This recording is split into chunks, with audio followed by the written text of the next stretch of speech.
మీ మోకాల నొప్పులకు ఎటువంటి సర్జరీ లేకుండా ఎపియాన్ పెయిన్ క్లినిక్ అందిస్తున్న అత్యాధునిక చికిత్స.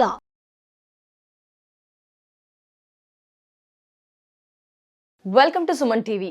మోకాళ్ళ నొప్పులు 35 to 40 మధ్యలో 30 మధ్యలో కూడా వింటూ ఉన్నాము.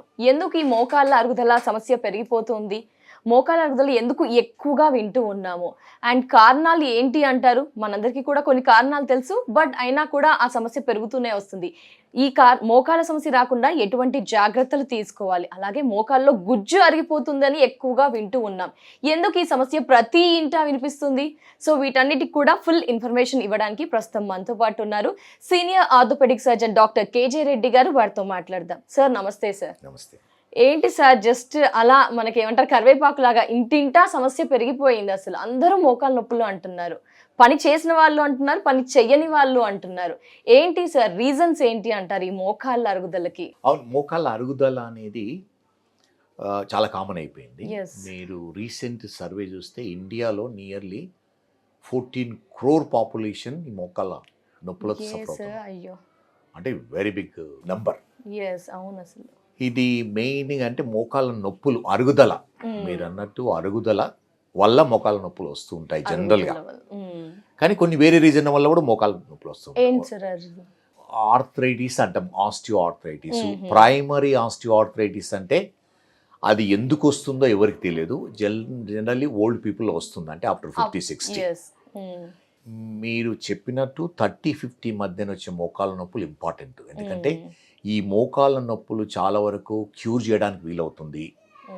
ఈ మోకాళ్ళ నొప్పులు ఆ ఏజ్లో వచ్చిన వాళ్ళకు మనము కరెక్ట్ డయాగ్నోసిస్ చేసి ట్రీట్మెంట్ చేయడం వల్ల ఆర్థరైటిస్ కూడా ప్రివెంట్ చేయడానికి వీలవుతుంది. సో కామన్గా మోకాళ్ళ నొప్పులు ఈ వయసులో వచ్చేది ఎవరికి వస్తుంటుందంటే, ఎవరికైతే ఇంజురీస్ అయ్యి, ఏదో కార్ యాక్సిడెంట్, స్కూటర్ యాక్సిడెంట్స్, నడుస్తూ కింద పడి మోకాలు ట్విస్ట్ అయి ఉంటుంది. ట్విస్ట్ అయిన తర్వాత ఏమందంటే మోకాళ్ళ లోపల ఉన్న లిగమెంట్స్ కానీ కార్టిలేజ్ కానీ డ్యామేజ్. మోకాళ్ళలో జనరల్ ఎలా అంటే 4 లిగమెంట్స్ ఉంటాయి, సైడ్కి 2 ఉంటాయి, ముందు ఒకటి ఉంటుంది, ఏసీఎల్ అంటాము, వెనకాల ఒకటి ఉంటుంది. దాంతోపాటు 2 స్ప్రింగ్స్ ఉంటాయి, మెనిస్కస్ అంటాం మనం. ఆ విధంగానే ఇది ఈ బ్లూ కలర్ది ఆర్టిక్యులర్ కార్టిలేజ్ అంటాం. సో వీటిలో ఏ దానికి దెబ్బ తగిలినా కూడా పెయిన్ వస్తుంటుంది. సో అది ఆర్థరైటిస్ పెయిన్ కాకుండా ఈ మెకానికల్ ప్రాబ్లం వల్ల నొప్పి వస్తుంటుంది. జనరల్ ఏమవుతుందంటే ఎనీ యాక్సిడెంట్ కానీ, slip, football injury, sports injury వల్ల ఏమవుతుంది, పెయిన్ స్వెల్లింగ్ వస్తే ఏం చేస్తారు, డాక్టర్ దగ్గర వెళ్తారు, ఎక్స్రే తీస్తారు. ఆ ఎక్స్రేలో ఇవి కనిపించవు. సో జనరల్ ఎక్స్రే తీసేసుకొని ఏం చేస్తారు, నువ్వు పెయిన్ కిల్లర్స్ వాడి కొంచెం ప్రొలాంగ్ అవుతుంటుంది, కానీ వీళ్ళ సిమ్టమ్స్ అలానే ఉంటాయి. ఎందుకంటే ఈ ప్రాబబ్లీ ఏసీఎల్ ప్రాబ్లం ఉండి కానీ, పీసీఎల్ ప్రాబ్లం కానీ, ఈ మెనిస్కస్ ప్రాబ్లం కానీ, ఆర్ ఈ గుజ్జుకు డ్యామేజ్ ఉండడం వల్ల ఉంటుంది. ఇది మనకు దేంట్లో తెలుస్తుందంటే ఎంఆర్ఐ స్కాన్ చేస్తే మనకు కరెక్ట్గా డయాగ్నోసిస్ అవుతుంది. ఈ రోజు రేపులో ఎంఆర్ఐ వెరీ కామన్, ఎక్కడైనా ఈజీలీ అవైలబుల్ ఉంటుంది. మనకు ప్రిస్క్రిప్షన్ అవసరం లేదు, సెల్ఫ్ గా వెళ్ళి ఎంఆర్ఐ కావాలంటే చేస్తారు. సో మోస్ట్ ఇంపార్టెంట్ ఇది ఏంటంటే, ఎవరికైతే నీ ట్విస్టింగ్ అని ఇంజురీస్ అయిన తర్వాత symptoms specially pain, swelling, limping continue అయితే కంపల్సరీగా ఎంఆర్ఐ స్కాన్ చేసుకోవాలి. వారికి వాళ్ళు తెలుసుకోవచ్చు అంటారా సార్? స్కానింగ్ లో మనకి ఎంఆర్ఐ స్కాన్ వాళ్ళకు తెలియదు అంటే స్కాన్ చేయించుకొని డాక్టర్ దగ్గరికి వెళ్ళి అడ్వైస్ తీసుకోవాలి. డాక్టర్ దగ్గరికి వెళ్ళి అడ్వైస్ తీసుకొని స్కాన్ చేయించుకొని మళ్ళీ డాక్టర్ ఆర్థోపెడిక్ సర్జన్ చూపించవలసి ఉంటుంది. మరి ఏంటి సార్ మనుషులు చేస్తున్న ప్రాబ్లమ్స్ ఏంటి అంటారు? ఎక్కువ పని చేయాలా, చెయ్యకూడదా? చేసిన వారిలో చూస్తున్నాం, చేయని వారిలో చూస్తున్నాం. వీటిలో ఎలా బ్యాలెన్స్ చేస్తూ ఈ ప్రాబ్లమ్స్ రాకుండా జాగ్రత్తగా ఉండాలి వ్యూవర్స్ అంతా కూడా? మోకాళ్ళ నొప్పులు అనేది చాలా వరకు మనము ఈ రోజు రేపుల్లో అవైలబుల్ టెక్నాలజీతో, ట్రీట్మెంట్ ఆప్షన్స్తో చాలా వరకు కంట్రోల్ చేయొచ్చు, ప్రివెంట్ చేయొచ్చు. చాలా మంది అడుగుతూ ఉంటారు, అంటే పని చేస్తే మంచిదా, చేయకపోతే మంచిదా, నడిస్తే మంచిదా, నడవకుంటే మంచిదా? ఎప్పుడైనా మన బాడీలో బోన్స్, మసిల్స్, జాయింట్స్ స్ట్రాంగ్ ఉండాలంటే ఫిజికల్ యాక్టివిటీ చాలా ఇంపార్టెంట్.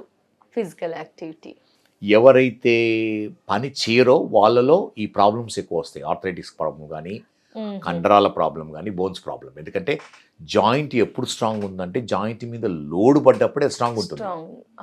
కొందరికి పని చేసినా కూడా అరిగిపోయి ఉంటాయి, అంటే ప్రాబబుల్లీ వాళ్ళు పని చేయకపోతే తొందరగా అరిగేది. పని చేయడం వల్ల స్ట్రాంగ్ ఉండడం వల్లే పోస్ట్పోన్ అయిపోయింది.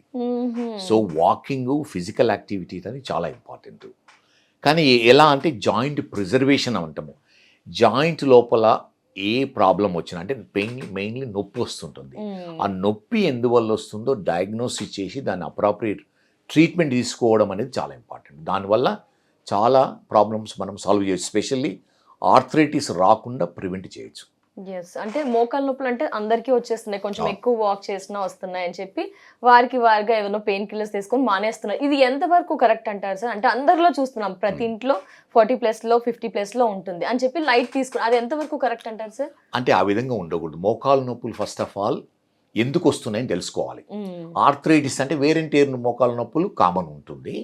వాటి వల్ల చాలా వరకు ఆపరేషన్ లేకుండానే ట్రీట్మెంట్. 90% ఆఫ్ ది ఆర్థరైటిస్ మోకాల నొప్పులు ఆపరేషన్ లేకుండానే ట్రీట్ చేయడం ఉంటుంది. అంటే మెయిన్గా ఎలా అంటే వాళ్ళ యాక్టివిటీ మాడిఫికేషన్ అంటాము.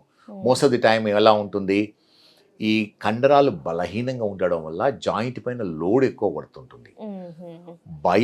మెకానిక్స్ ఎలా అంటే మోకాలువి మనం నడిచేటప్పుడు 7 times of body weight pass అవుతుంది జాయింట్ మధ్యన. ఓకే, మనం నడిచేటప్పుడు 7 times. అదే మెట్లు ఎక్కి దిగినప్పుడు అబౌట్ 10 to 15 times పాస్ అవుతుంది. బికాస్ మసిల్స్ కంట్రాక్ట్ కావడం వల్ల అంత ఫోర్స్ జనరేట్ అవుతుంది మధ్యన. అదే మనము కింద కూర్చొని లేచినప్పుడు nearly 18 times of body weight, అంటే 50 kgs ఉంటే ప్రాబబ్లీ 900 kilos పాస్ అవుతుంది. కానీ అదే తట్టుకోగలుగుతాం మనం అన్ని నార్మల్గా ఉంటే. కానీ ఎవరికైతే కొంచెం అరిగిందో వాళ్ళు ఎలా అంటే ప్రాబబ్లీ ఈ యాక్టివిటీస్ కొంతవరకు అవాయిడ్ చేయాలి. కానీ రెగ్యులర్ వాకింగ్ అనేది చాలా ఇంపార్టెంట్. ఇంకో ముఖ్య విషయం ఏంటిదంటే ఇది గుజ్జు అనే దానికి బ్లడ్ సప్లై ఉండదు, రక్త ప్రసరణ ఉండదు. దాని న్యూట్రిషన్ ఎలా వస్తుందంటే జాయింట్లో ఉన్న ఫ్లూయిడే న్యూట్రిషన్ ఇస్తుంటుంది. అది ఎప్పుడు న్యూట్రిషన్ అవుతుందంటే మనము మూవ్ చేసినప్పుడు న్యూట్రిషన్ ఇది పంప్ అవుతుంది. ప్రెషర్ వేరియేషన్ వల్ల ఏమి కదలకుండా ఉంచినాం అనుకోండి, న్యూట్రిషన్ లేదు, డ్యామేజ్ అవుతుంది. ఇది అర్థం చేసుకోవాలి వ్యూయర్స్ అంతా కూడా. చాలా మంది కదలొద్దు అని అనుకుంటారు, బట్ ఇక్కడే క్లియర్ గా ఎక్స్ప్లెయిన్ చేశారు సార్. ఎవరికైతే కొంచెం ఆర్థరైటిస్ వచ్చిందో వాళ్ళకి ఇంకా మనం సిక్ అయినప్పుడు మంచి ఫుడ్ అవసరం ఉంటుంది. అదే విధంగా డ్యామేజ్ అయిన జాయింట్కు ఎక్కువ ఫుడ్ అవసరం ఉంటుంది. అందుకని కంట్రోల్డ్ ఎక్సర్సైజ్ చాలా ఇంపార్టెంట్. కంప్లీట్గా రెస్ట్ పెట్టినాం అనుకోండి న్యూట్రిషన్ అసలు ఉండదు. అది మోస్ట్ ఇంపార్టెంట్ పార్ట్. చాలా మంది వచ్చి అడుగుతూ ఉంటారు, సార్ నాకు మోకాల నొప్పులు వచ్చినాయి, డాక్టర్ దగ్గరికి వెళ్ళాను, కొంచెం అరిగింది, మీరు రెస్ట్ తీసుకోండి, వాకింగ్ చేయకూడదు అని చెప్తారు. అది కరెక్ట్ అడ్వైస్ కాదు. వాకింగ్ అనేది చాలా ఇంపార్టెంట్. అంటే ప్రాబబ్లీ ఎర్లీ ఆర్థరైటిస్ వాళ్ళకు వాకింగ్ చేయడం వల్ల ఇనీషియల్గా కొంచెము నొప్పి ఉంటుంది.